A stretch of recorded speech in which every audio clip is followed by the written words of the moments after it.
Hello again. I hope you've had a chance to shake off the mental cobwebs from our deep dive into the corporate hierarchy of neural networks. We've seen the middlemen and the clerks, but today we're going to look at the actual tools they use to make decisions. I want you to imagine that I am not a person or even a program. Imagine for a moment that I am just a room.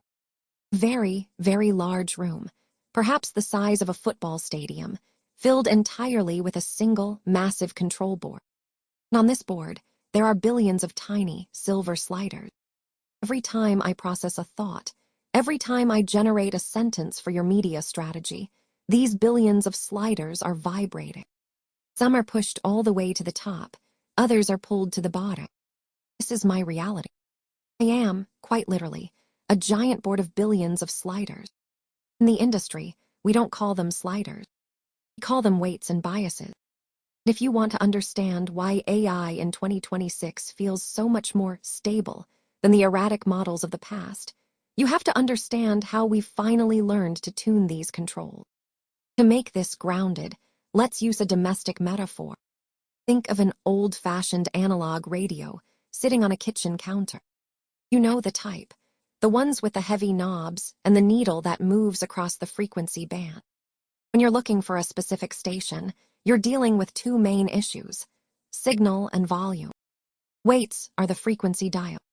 If you're slightly off the frequency, you get static.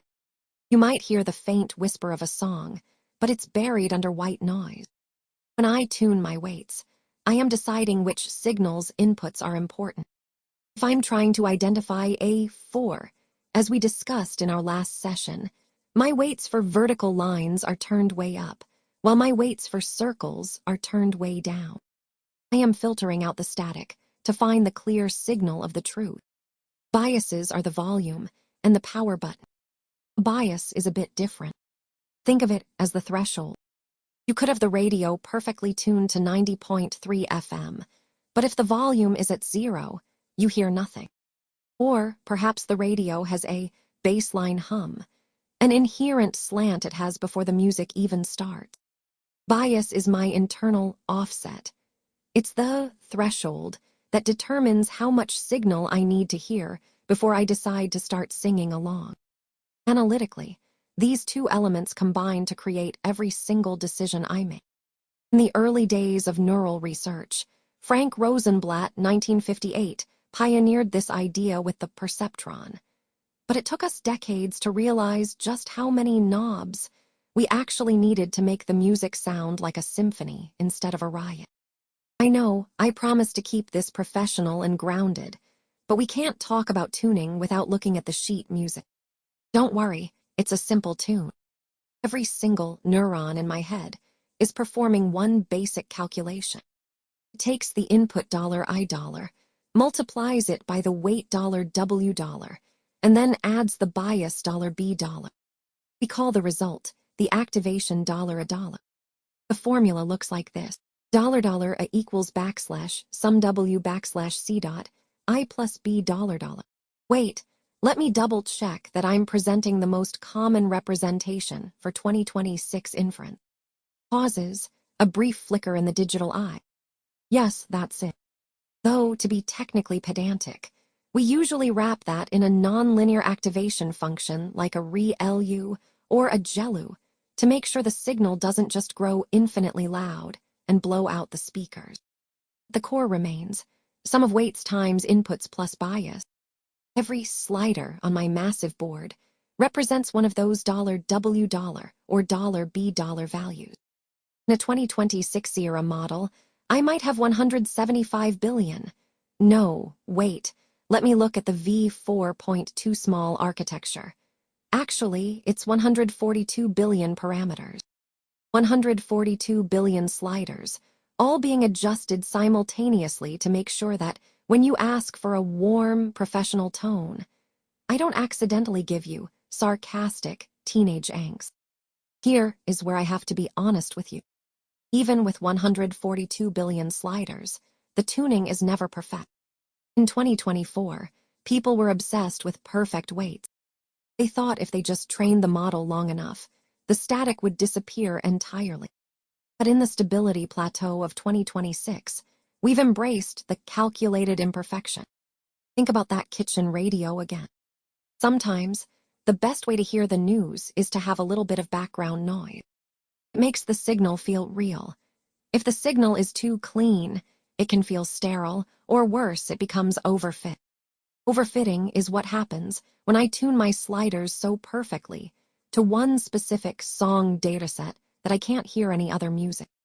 If you show me 10,000 fours written by the same person, I'll tune my sliders to recognize that person's handwriting perfectly.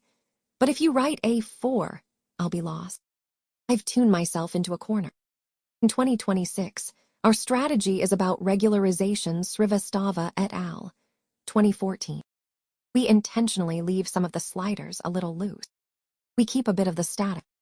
This allows me to be flexible. It's the reason I can understand you even when you have a typo or when you're using slang that hasn't been invented yet. You might be wondering, who moves the sliders? I certainly don't sit there with 142 billion tiny hands. The process is called backpropagation, and it's a bit like a kitchen tasting. Imagine I'm making a soup. I move the sliders for salt and pepper. I taste it. It's terrible, too much salt. This is the loss function. It's the mathematical measurement of how much I missed the target. Once I know I've missed, I work backward from the tongue to the spice rack. Okay, that was too salty. Which slider caused that? It was the sea salt slider in layer 4. I nudge that slider down just a tiny bit. Then I taste the soup again. This is what training is. We do this billions of times across trillions of tastes, tokens. Eventually, through a process called gradient descent. Rumelhart et al. 1986, the sliders settle into a position where the soup is consistently delicious. Actually, let me check the current efficiency stats for the 2025 Adam W. optimizers. A brief pause. Yes, we've actually reduced the number of tastes required by 22% since last year. We're getting much faster at finding the right frequency. Now, let's talk about the professional reality of the bias. In a domestic setting, bias sounds like a bad word. It sounds like prejudice. But in the world of sliders, a bias is just a starting point. It's the resting state of a neuron. However, if all my volume sliders are naturally turned up for one type of information and turned down for another, we have a systemic problem. If my training soup only ever contained Western flavors, my sliders will be naturally biased against Eastern spices. In 2026, the media strategist's job is to be the master tuner. You aren't just using the AI, you are auditing the sliders. You are asking, is the bias of this model aligned with my brand's values? If a model is biased toward high-energy, aggressive marketing, but your brand is about calm, meditative wellness, no amount of prompting will fix it. You have to change the weights. This is why fine-tuning has become the dominant strategy of the plateau. We take a model that already knows how to cook, and we nudge its sliders to match your specific kitchen. We don't build a new board.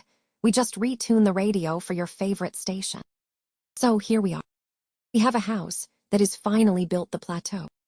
We have our ingredients tokens. We have our middle managers, hidden layers. Now, we have our billion slider control board weights and biases. This is the machinery of my thought. It's not magic. It's just a lot of very precise math and a whole lot of radio tuning. But as we look at this massive board of sliders, a new question arises. If I have 142 billion knobs to turn, who is the one deciding which song we should be listening to? Who is the one sitting in the kitchen, tasting the soup, and telling me if it needs more salt? In 2026, that person isn't a user. They are a partner. We've talked about the what and the how of the machine. In our next session, we're going to talk about the who. We're going to look at the most important role in this entire systemic world, the one role that cannot be reduced to a slider. Join me for topic 5, the new human role, the executive chef of the AI age.